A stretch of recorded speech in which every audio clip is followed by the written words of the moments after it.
نحمده ونصلي على رسوله الكريم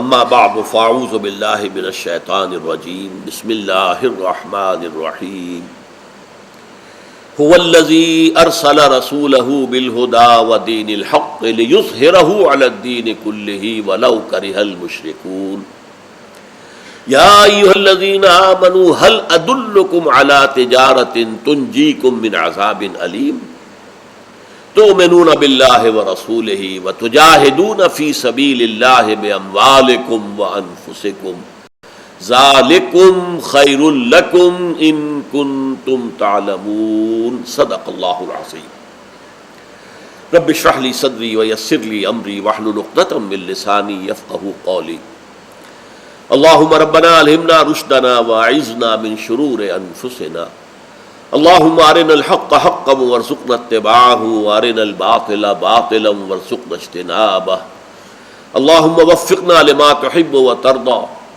اللهم وفقنا ان نجاهد في سبيلك باموالنا وانفسنا اللهم ارزقنا شهادة في سبيلك آمین یا رب العالمین۔ سورہ صف کی 9ویں آیت پر ہماری 5 نشستیں مکمل ہو چکی۔ گزشتہ نشست میں میں نے اس کا گرامر کے اعتبار سے تجزیہ کر کے بھی مفہوم آپ کے سامنے رکھ دیا۔ اس پر مجھے یہ حوالہ دینا یاد نہیں رہا کہ میری ایک کتاب ہے نبی اکرم صلی اللہ علیہ وسلم کا مقصد بعثت اور آپ کا بنیادی طریقہ کار۔ وہ کتاب میں چاہتا ہوں کہ جن حضرات کو بھی اس آیت مبارکہ کے ساتھ دلچسپی پیدا ہوئی ہو لازماً اس کا مطالعہ کریں۔ اس کی اہمیت کے پیش نظر ہم نے اس کا انگریزی ترجمہ بھی کرا کے اور اسے شائع کر دیا ہے تاکہ جن لوگوں کے لیے ثقیل اردو پڑھنی مشکل ہے وہ انگریزی میں اس بات کو سمجھ سکیں کہ حضور کا مقصد بعثت کیا تھا۔ وہ 3 مقالے ہیں اس میں۔ پہلا مقالہ ہے نبوت کا بنیادی مقصد کیا ہے، تمام انبیاء اور رسول کس لیے بھیجے گئے، اور رسالت و نبوت کا تکمیلی مظہر کیا ہے، حضور پر رسالت اور نبوت مکمل ہوئی۔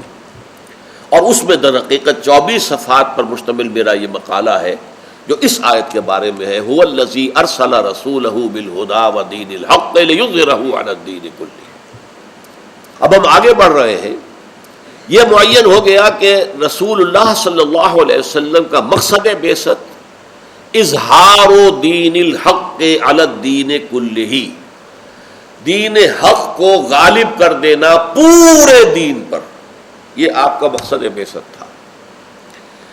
اب ظاہر بات ہے، میں نے عرض کیا تھا کہ اگرچہ اس کے ضمن میں فاعل حقیقی اللہ ہے لیکن اس کے لیے محنت، مشقت، قربانیاں، تکلیفیں جھیلنا یہ خود رسول نے بھی کیا اور رسول پر ایمان لانے والوں نے کیا۔ لہذا دیکھیے فوراً بعد اب کال فار جہاد، جہاد کی پکار آ رہی ہے۔ یا ایھا الذین آمنوا، اے اہل ایمان، اے ایمان کے دعوے دارو، ہل ادلکم، کیا میں تمہاری رہنمائی کروں؟ دلالت اردو میں ہم استعمال کرتے ہیں، اسی سے لفظ دلیل بنا ہے۔ دلیل کیا ہے؟ کسی حقیقت کی طرف رہنمائی کرنے والی شے، یہ چیز دلیل ہے۔ دلیل صبح روشن ہے ستاروں کی تنک تابی، جب ستاروں کی روشنی مدھم پڑنے لگتی ہے تو یہ دلیل ہے اس کی کہ اب صبح طلوع ہونے والی ہے۔ تو دلالت، اسی طریقے سے یہ ادلکم، کیا میں تمہاری دلالت کروں، تمہاری رہنمائی کروں، تمہیں بتاؤں، کیا چیز بتاؤں؟ علی تجارت، ایک تجارت، ایک رہنمائی کروں ایک تجارت کی طرف، تنجیکم من عذاب علیم، جو تمہیں دردناک عذاب سے چھٹکارا دلا دے۔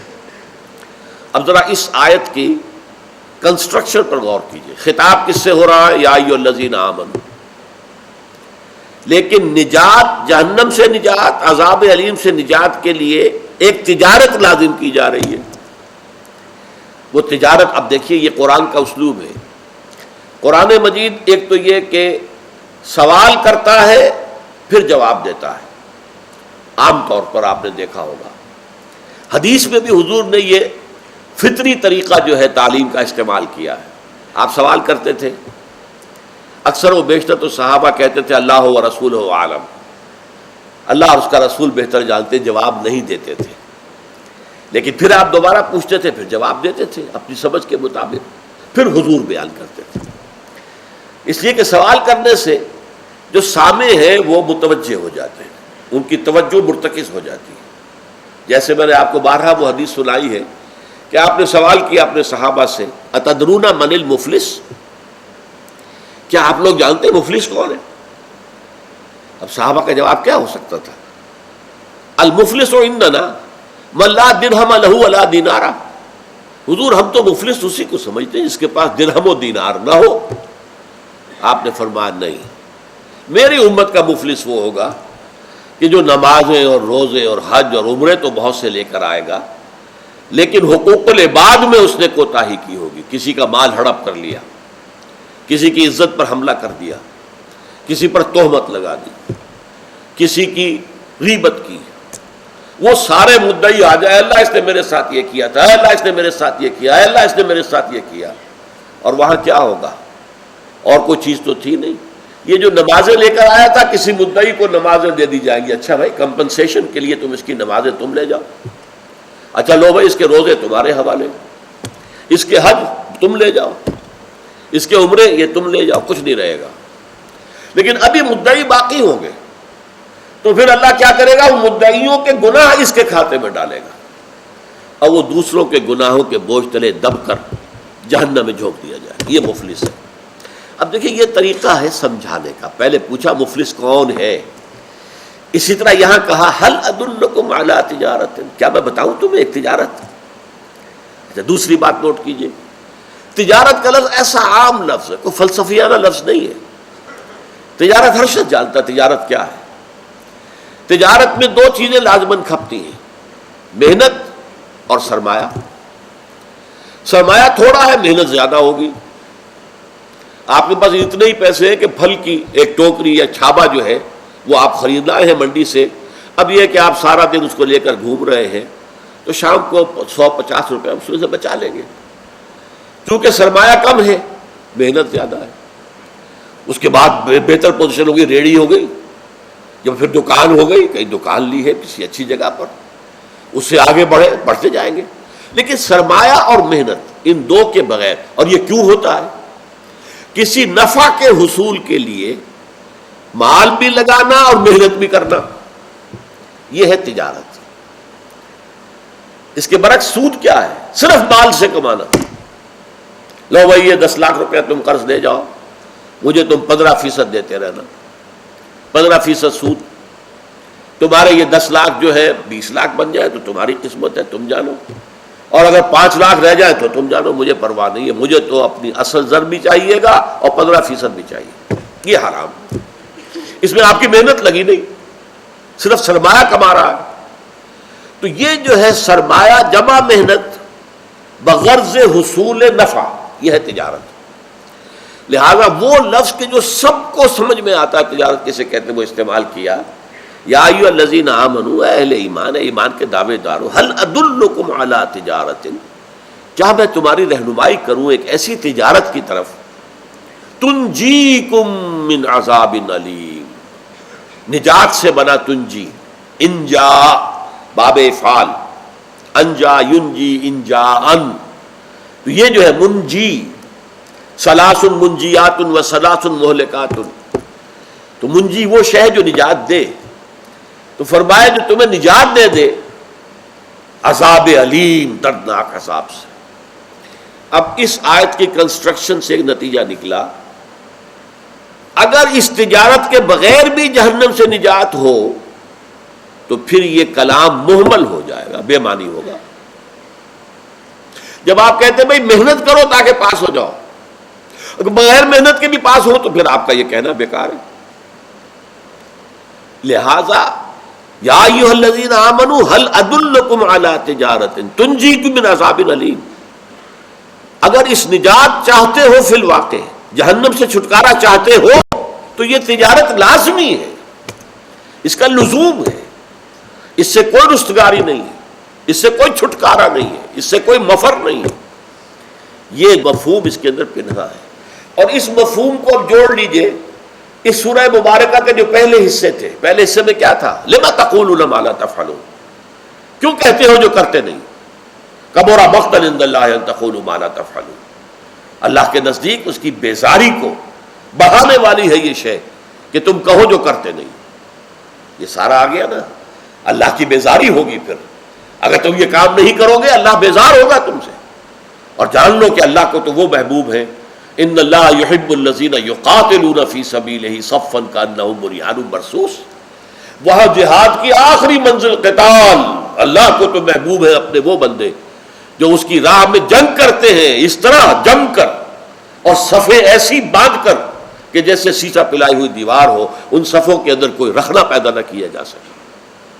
آگے چلیے، اسی جنگ سے اعراض کیا تھا یہود نے، لہذا جو نوٹ کر دو، اگر تم اس سے بچو گے اس کا مطلب کیا ہے؟ تم یہودیوں کے نقش قدم پر چلنا چاہتے. وَإِذْ قَالَ مُوسَىٰ لِقَوْمِهِ يَا قَوْمِ لِمَ تُؤْذُونَنِي وَقَدْ تَعْلَمُونَ أَنِّي رَسُولُ اللَّهِ إِلَيْكُمْ فَلَمَّا زَاغُوا أَزَاغَ اللَّهُ قُلُوبَهُمْ. جب وہ ٹیڑھے ہو گئے اللہ نے ان کے دل بھی ٹیڑھے کر دیے. تو کیا ہے مسلمانوں، تم بھی یہی چاہتے ہو؟ اگر گریز کرو گے اس تجارت سے تو راستہ پھر وہ ہے لِمَ تَقُولُونَ مَا لَا تَفْعَلُونَ کا حکم تم پر لگے گا، اللہ تعالیٰ کا غضب تم پر آئے گا، اللہ کی شدید بیزاری کا تم ہدف بنو گے. تم گویا کہ یہود ہی کی مثال بن جاؤ. یہ نیگیٹو ہے جس کو یہاں پر کہا گیا اگر تم چاہتے ہو نجات پانا عذاب علیم سے، دردناک عذاب سے. علم کہتے ہیں رنج کو، المناک اردو میں ہم بولتے ہیں، ایک ایسی شے جس سے شدید علم ہو، تکلیف ہو. علیم اسی سے فعیل کے وزن پر صفت مشبہ ہے. کیا تم چاہتے ہو تمہیں وہ تجارت بتائی جائے کہ جو تمہیں جہنم کے دردناک عذاب سے چھٹکارا دے؟ یہاں گویا کہ میں نے جو بات واضح کرنے کی کوشش کی ہے، اللہ کرے کہ میں کامیاب ہو گیا ہوں، کہ اس تجارت کے بغیر جہنم سے چھٹکارا پانے کا خیال آپ کا اپنا مذمومہ خیال ہے، آپ کا موہوم ہے، یہ آپ کا اپنا گھڑا ہوا خیال ہے. اللہ تعالیٰ کی کتاب اسے سند نہیں دیتی. اور یہ بالکل وہی ہے جو ہم اس سے پڑھ چکے سورہ حجرات میں. ایمان کی شرط لازم جہاد ہے. انما المؤمنون الذین آمنوا باللہ ورسولہ ثم لم یرتابوا وجاہدوا باموالہم وانفسہم فی سبیل اللہ. ایمان یقین والا جس میں ریب نہ رہے، اور نمبر 2 جہاد اللہ کی راہ میں جان اور مال کے ساتھ. یہ 2 شرائط ہیں ایمان کے لیے، یہ 2 لوازم ہیں ایمان کے لیے. تو یہاں فرمایا یا ایھا الذین آمنوا هل ادلکم علی تجارۃ تنجیکم من عذاب علیم. سوال کے بعد اب جواب خود. پہلے ذرا ذہن بیدار ہو جائے، سوچیں، آپ بھی سوچیں وہ تجارت کون سی ہو سکتی ہے. اسی تجارت کے لیے دیکھیے سورہ توبہ کے اندر خرید و فروخت کا لفظ آیا. یہاں تجارت ہے. تجارت میں کیا ہوتا ہے؟ خرید و فروخت.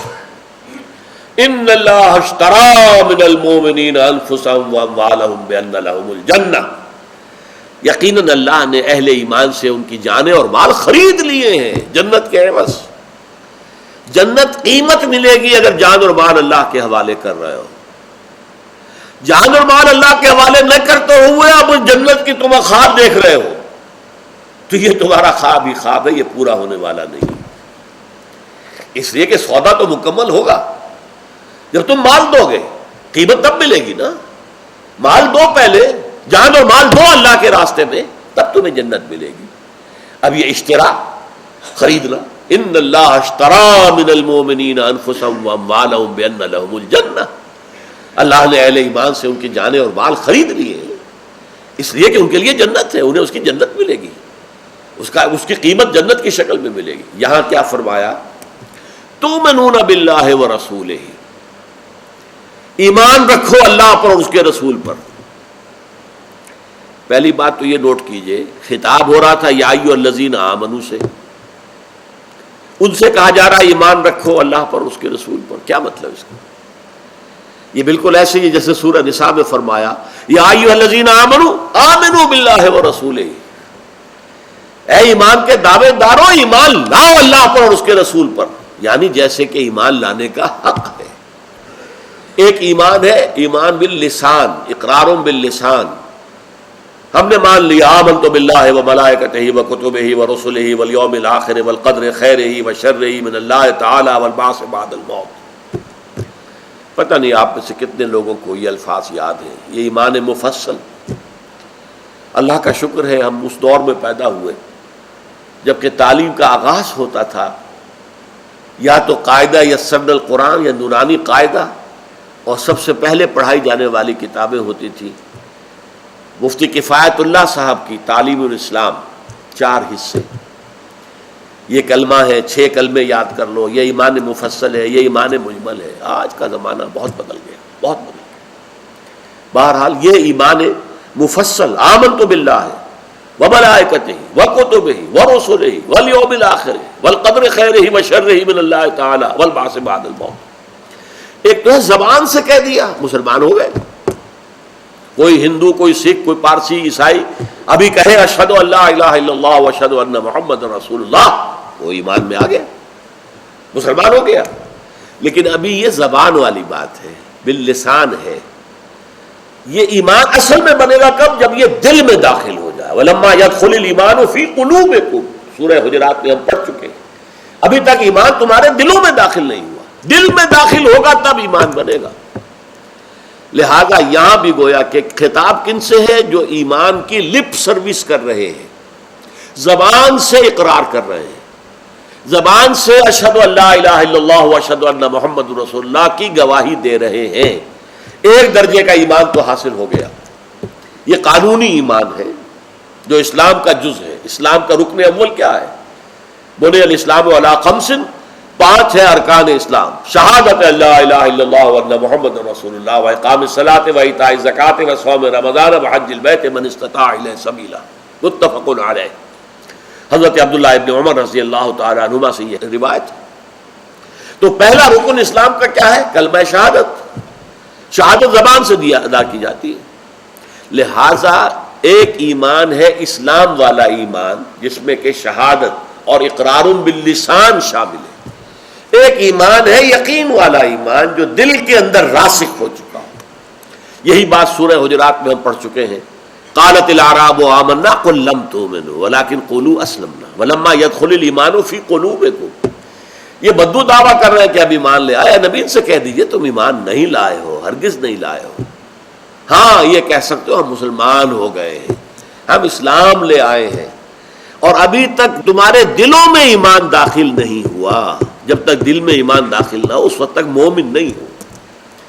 اسی لیے اگلی آیت میں فرمایا انما المؤمنون الذین آمنوا باللہ ورسولہ ثم لم یرتابوا وجاہدوا باموالہم وانفسہم فی سبیل اللہ۔ مومن تو صرف وہ ہے جو ایمان لائے اللہ پر اور اس کے رسول پر، پھر شک میں نہیں پڑے، یقین کی کیفیت، اور پھر انہوں نے جہاد کیا اللہ کی راہ میں اپنی جانوں اور مال کے ساتھ۔ وہی بات یہاں کہی جا رہی ہے، یا ایھا الذین آمنوا هل ادلکم علی تجارۃ تنجیکم من عذاب علیم، کیا میں تمہاری رہنمائی کروں اس تجارت کی طرف جو تمہیں دردناک عذاب سے چھٹکارا دلا دے؟ تؤمنون باللہ ورسولہ، ایمان لاؤ اللہ پر اور اس کے رسول پر۔ یہاں ایک اعتراض کر سکتے ہیں کوئی عربی جاننے والے، یہ تو فعل مضارع ہے، آپ ترجمہ امر کا کر رہے ہیں۔ واقعتاً یہ بات ہے، تؤمنون کا لفظی ترجمہ کیا ہوگا؟ تم ایمان رکھتے ہو یا ایمان رکھو گے؟ فعل مضارع کے اندر حال اور مستقبل ہوتا ہے، فعل امر تو نہیں ہوتا۔ لیکن عربی کا قاعدہ ہے کہ فعل مضارع کو فعل امر کے معنی میں بھی استعمال کیا جاتا ہے۔ اس کی ایک مثال بڑی خوبصورت انگریزی زبان کی ہے۔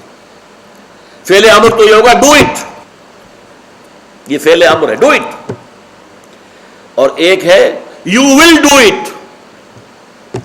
یہ یو ول ڈو اٹ، اس میں تو امر تو نہیں تم یہ کرو گے، لیکن جب یہ کہا جاتا ہے یو ول ڈو اٹ، یہ امر کا باب بن گیا، اس قدر سخت امر ہے تمہیں یہ کرنا ہوگا، کوئی مفر نہیں۔ تو مضارع حالانکہ یو ول ڈو اٹ عام طور پر تو یہ اب فیوچر ٹینس ہے، تم ایسا کرو گے، تم یہ کرو گے، تم یہ کرو گے۔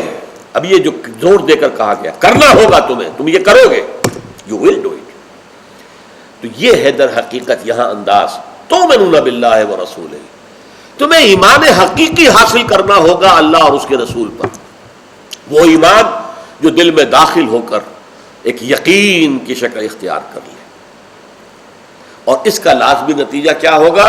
وَتُجَاهِدُونَ فِي سَبِيلِ اللَّهِ بِأَمْوَالِكُمْ وَأَنفُسِكُمْ، اور تم جہاد کرو گے، تمہیں جہاد کرنا ہوگا اللہ کی راہ میں، اپنے مالوں کے ساتھ بھی، اپنی جانوں کے ساتھ بھی۔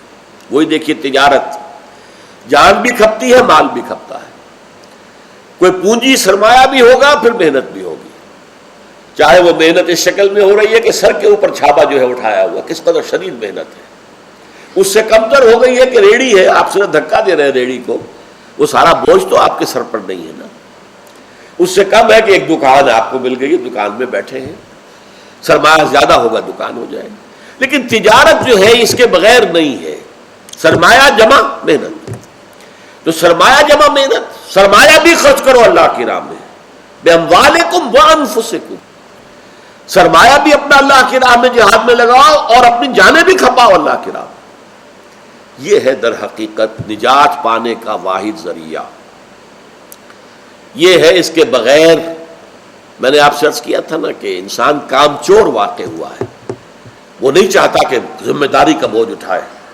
اسی لیے لِيُظْهِرَهُ کے بارے میں نہ معلوم کتنا ہیر پھیر کیا گیا ہے، ضمیر کا ہیر پھیر، جس کو میں نے بیان کیا تھا پچھلی نشست کے اندر۔ لیکن یہاں سوال یہ ہے، یہ کس سے کہا جا رہا ہے محنت؟ یہ جہاد کا مطالبہ کس سے کیا جا رہا ہے؟ اللہ کے رسول کا فرض منصبی ہے دین کو غالب کر دینا، اللہ کا دین غالب ہوگا، لیکن اس کے لیے محنت، مشقت، قربانیاں دینی ہوگی ان کو جو اللہ اور رسول دونوں پر ایمان رکھتے ہیں۔ بات ختم ہو گئی۔ اللہ پر ایمان رکھتے ہیں تو اللہ کے دین کو بلند کرنا اللہ کا حق ہے، رسول پر ایمان رکھتے ہیں تو رسول کی مدد کرنا اس کام میں۔ اسی لیے یہ سورہ مبارکہ جو ہے آپ کو معلوم ہے ختم ہوگی، یا ایھا الذین آمنوا کونوا انصار اللہ، کونوا انصار اللہ، اللہ کے مددگار بنو۔ اس اعتبار سے یہ اللہ کی بھی مدد ہے کہ اللہ کا جھنڈا اونچا کر رہے ہیں، اللہ کا کلمہ سر بلند کر رہے ہیں، اللہ کے دین کو غالب کر رہے ہیں، اللہ کی حکومت قائم کر رہے ہیں، اللہ کی مدد ہے۔ حالانکہ کہاں بندہ کہاں اللہ، کیا مدد کرے گا بندہ اللہ کی، لیکن اللہ نے اس کی جو اپنے ہاں جو اس کا مقام معین کیا وہ یہ گویا کہ تم میری مدد کر رہے ہو۔ کہاں اللہ، کہاں بندہ، کہاں مدد، لیکن ہے اللہ نے کہا ہے کونوا انصار اللہ۔ اسی طریقے سے رسول کی مدد، اصل فرض منصبی رسول کا ہے، رسول کو بھیجا گیا ہے، هو الذی ارسل رسولہ بالہدی ودین الحق لیظہرہ علی الدین کلہ، یہ رسول کا فرض منصبی ہے، یہ ان کا مقصد بعثت ہے۔ لیکن جو رسول پر ایمان رکھتے ہیں جاں فشانی انہیں کرنی ہوگی، سرفروشی انہیں کرنی ہوگی، جان و مال انہیں کھپانا ہوگا، انہیں اپنی زندگی اس کے لیے وقف کرنی ہوگی اور وقت پڑے پر جان دینی ہوگی۔ اب فرمایا ذالکم خیر لکم ان کنتم تعلمون، یہی تمہارے لیے بہتر ہے اگر تم علم رکھتے ہو۔ یہ علم کون سا علم ہے؟ یہ سائنس کا علم نہیں ہے، یہ علم ہے حقیقت۔ حقیقت کیا ہے؟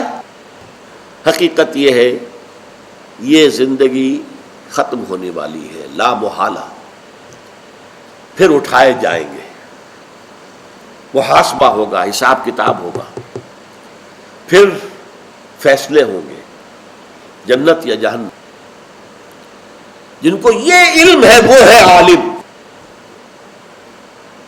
اصل میں تو عالم وہ ہے حقائق کا علم رکھنے والے، حقائق کائنات، حقائق حیات، حقیقت نفس الامری، اس کے جاننے والے۔ یہ معلوم ہو گیا کہ پانی جو ہے آکسیجن اور ہائیڈروجن سے مل کر بنا ہے، ٹھیک ہے، یہ بھی معلومات ہیں، انہیں معلومات کہیے، یہ معلومات ہیں، علم نہیں ہے۔ العلم، العلم، جانے بڑا پیارا شعر ہے فارسی کا، جانے جملہ علم ہا اینس تو بس، جانے جملہ علم ہا اینس تو این، تاب دانی من کیم در یوم دین، تمام علوم کا خلاصہ جان وہ یہ ہے کہ تمہیں یہ اندازہ ہو کہ قیامت کے دن تم کہاں کھڑے ہوگے، اصحاب الیمین میں ہوگے یا اصحاب الشمال میں ہوگے، کہاں ہوگے، جہنم کی طرف جاؤ گے یا جنت کی طرف لے جائے جاؤ گے۔ وسیق الذین کفروا الی جہنم زمرا وسیق الذین اتقوا ربہم الی الجنۃ زمرا، دو قافلے چلا دیے جائیں گے، جاؤ ادھر جہنم کی طرف تو جاؤ، اور کچھ قافلہ جا رہا ہوگا جاؤ جنت کی طرف۔ یہ ہے علم، جانے جملہ علم ہائی، بس یہی ہے علم اصل۔ تابع دانی من کیم، میں کیا ہوں گا در یوم دین، یوم الدین، قیامت کے دن میں کہاں کھڑا ہوں گا، کس صف میں ہوں گا۔ تو ذالکم خیر لکم ان کنتم تعلمون۔ اس میں ایک بڑا نقطہ عجیب ہے، نوٹ کر لیجئے اسے، اور اس کی پوری وضاحت جو ہے وہ سورہ توبہ کی آیت نمبر 111 میں ہے اصل میں، جس کا وقت اب نہیں ہے۔ وہ یہ ہے کہ یہ سودا بظاہر بڑا گھاٹے کا سودا ہے، یہ جو تجارت بتائی جا رہی ہے بظاہر بہت گھاٹے کی ہے۔ کیوں؟ اس میں ادھار کا معاملہ ہے۔ آپ کو معلوم ہے دنیا کا اصول کیا ہے، نو نقد نہ تیرا ادھار۔ نقد 9 مل رہے ہو لے لو، ادھار کے 13 کیا پتہ ملے کہ نہ ملے۔ 9 نقد نہ تیرا ادھار، ادھار کے 13 کو چھوڑ دو، نقد 9 لے لو۔ یہ سودا جو ہے اللہ کے ساتھ جو ہوا، ان اللہ اشتری من المؤمنین انفسهم واموالهم بان لهم الجنہ، یہ تجارت جو ہے جان و مال کھپا دو یہاں اس دنیا میں، جنت ملے گی آخرت میں۔ بڑا لمبا ادھار ہو گیا، اور شیطان کو موقع ملا آپ کے دل میں وسوسہ اندازی کرے، کیا پتا قیامت ہوگی کہ نہیں، کیا پتا جنت اور دوزخ بھی حقیقت ہے یا نہیں، کس نے دیکھا، کون سا مرنے والا جس نے آ کے بتایا۔ اگر تو علم ہے، مادیات کا علم ہی صرف علم ہے، جن چیزوں کا علم حواس خمسہ سے حاصل ہو سکے بس وہی علم ہے، تو پھر تو یہ آخرت کا علم تو حواس خمسہ سے تو حاصل نہیں ہو رہا۔ ہمارے پاس جو ہے کوئی دلیل جو ہے، کوئی ایسی سائنٹیفک کوئی آرگیومنٹ تو موجود نہیں، لہذا انسان اسے بڑا گھاٹے کا سودا سمجھتا ہے۔ یہی وجہ ہے قرآن مجید میں اس کے اوپر بہت زور دیا گیا ہے۔ چنانچہ اس آیت میں سورہ توبہ کی 111 میں ان اللہ اشتری من المؤمنین انفسهم واموالهم بان لهم الجنہ یقاتلون فی سبیل اللہ فیقتلون ویقتلون وعدا علیہ حقا فی التوراۃ والانجیل والقرآن۔ دیکھو لوگو، یہ اللہ کا وعدہ ہے جو تورات میں بھی ہوا، انجیل میں بھی ہوا، قرآن میں بھی ہوا، 3 مرتبہ اللہ نے وعدہ موثق کیا ہے۔ وَمَنْ أَوْفَىٰ بِعَهْدِهِ مِنَ اللَّهِ، اللہ سے بڑھ کر اپنے عہد کو وفا کرنے والا اور کون ہوگا؟ Have faith in him، یقین رکھو کہ اللہ تعالیٰ کی طرف سے یہ وعدہ پورا ہوگا۔ تم جان اور مال یہاں دو، آخرت تمہیں جنت کی شکل میں مل جائے گی، یا یقین رکھو اللہ کے اس وعدے پر۔ وَمَنْ أَوْفَىٰ بِعَهْدِهِ مِنَ اللَّهِ، اللہ سے بڑھ کر عہد کا وفا کرنے والا کون ہو سکتا ہے؟ اس اعتبار سے تمہیں تو فَاسْتَبْشِرُوا بِبَيْعِكُمُ الَّذِي بَايَعْتُمْ بِهِ، خوشیاں مناؤ، جشن مناؤ کہ تم نے اتنا بڑا سودا کیا ہے اللہ کے ساتھ، جنت، تمہیں جنت ملنے والی ہے، لہذا خوشیاں مناؤ۔ اپنے پاس شیطانی وسوسوں کو، الذی یوسوس فی صدور الناس، شیطانی وسوسوں کو قریب نہ آنے دو، اللہ کا یہ وعدہ پختہ ہے۔ ذالکم خیر لکم ان کنتم تعلمون، یہی تمہارے حق میں بہتر ہے اگر تم فی الواقع علم حقیقی تمہیں حاصل ہے۔ بارک اللہ لی ولکم فی القرآن العظیم ونفعنی وإیاکم بالآیات والذکر الحکیم۔